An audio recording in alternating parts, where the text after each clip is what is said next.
नमस्कार दोस्तों, इस वीडियो सीरीज़ में जितना भी इम्पोर्टेंट समिट से एग्ज़ाम के पॉइंट ऑफ व्यू से उन सभी को कवर किया जाएगा। तो फिर चलिए शुरू करते हैं आज की इस वीडियो को। आज की इस वीडियो में हम पढ़ेंगे सार्क के बारे में, यानी कि south Asian association for regional cooperation, जिसको हिंदी में दक्षिण एशियाई क्षेत्रीय सहयोग संघ भी कहा जाता है। ठीक है। सार्क की स्थापना 8 दिसंबर 1985 ढाका बांग्लादेश में हुआ था, इसका सेक्रेटेरिएट यानी कि सचिवालय काठमांडू नेपाल में स्थित है। अब चलिए जानते हैं सार्क की एम को।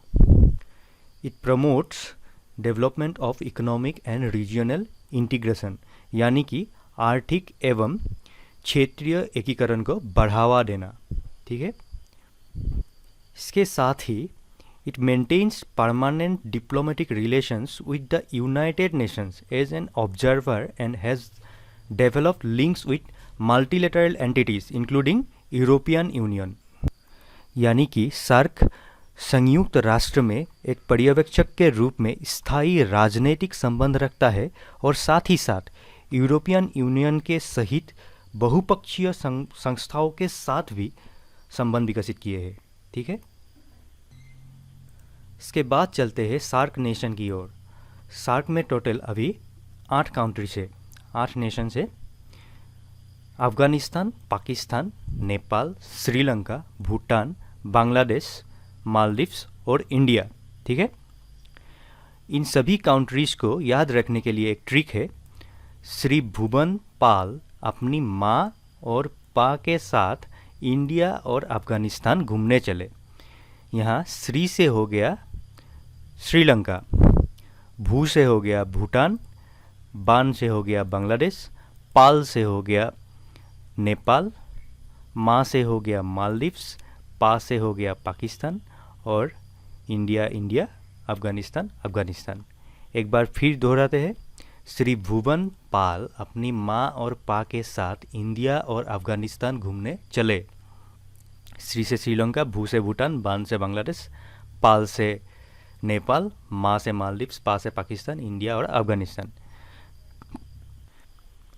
इस ट्रिक के साथ सभी मेंबर्स कंट्रीज को बड़ी आसानी से याद रखा जा सकता है, जो कि एग्जाम्स पॉइंट ऑफ व्यू से भी काफ़ी इम्पोर्टेंट है।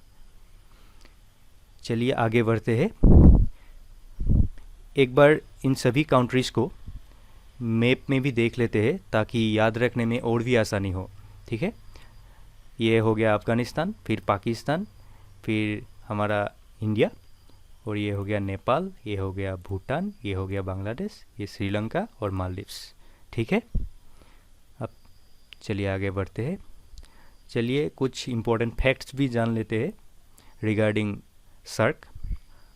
सार्क का प्रेजेंट में सेक्रेटरी जनरल है एसाला रुआन विराकुन। ठीक है। सार्क में जितना भी कंट्रीज मेंबर कंट्रीज है उन सभी को मिलाकर अगर देखा जाए तो ये वर्ल्ड एरिया का 3% कवर करता है। ठीक है। 3% वर्ल्ड एरिया कवर करता है सभी मेंबर्स कंट्रीज को मिलाकर। ठीक है। और साथ ही साथ 21% ऑफ द वर्ल्ड पॉपुलेशन भी कवर करता है और ग्लोबल इकोनॉमी में 4.21% का कंट्रीब्यूशन भी रखता है। ठीक है। चलिए आगे बढ़ते हैं। आप जानते हैं ऑब्जर्वर स्टेट सार्क में कितना है। ऑब्जर्वर स्टेट यानी कि वो राष्ट्र, वो नेशन जो सार्क का मेंबर ना होने के बावजूद भी सार्क का एक्टिविटीज़ में पार्टिसिपेट कर सकता है। फिलहाल सार्क में 9 ऑब्जर्वर स्टेट है। Australia, China, European union, Iran, Japan, Mauritius, Myanmar, south Korea और यूनाइटेड स्टेट्स।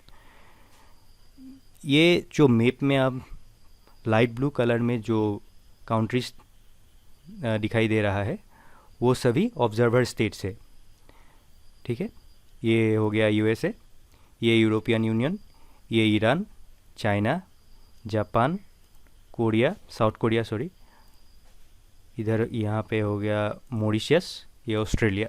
ठीक है, ठीक है, चलिए आगे बढ़ते हैं। अब चलिए जानते हैं सार्क की समिट्स। अभी तक टोटल 18 समिट सार्क का हुआ है। जो फर्स्ट समिट हुआ था वो ढाका बांग्लादेश में हुआ था। ठीक है, और जो 19 समिट्स होने वाला था वो पाकिस्तान का इस्लामाबाद में होने वाला था, जो कि कैंसिल हो गया क्योंकि 2016 में जो पाकिस्तान जो इंडिया में उड़ी का अटैक हुआ था, इसलिए इंडिया ने पार्टिसिपेट करने से मना कर दिया था, इसलिए वो कैंसिल हो गया था। ठीक है, सार्क का सेकेंड 8 और 14 समिट इंडिया में हुआ था। तो सार्क के बारे में इतना ही, जो कि एग्ज़ाम के लिए काफ़ी इम्पोर्टेंट है। और आप ये ट्रिक जो मैंने बताया था वो दिन में अगर 2 से 3 बार रिवीजन करेंगे तो ये आसानी से याद हो जाएगा।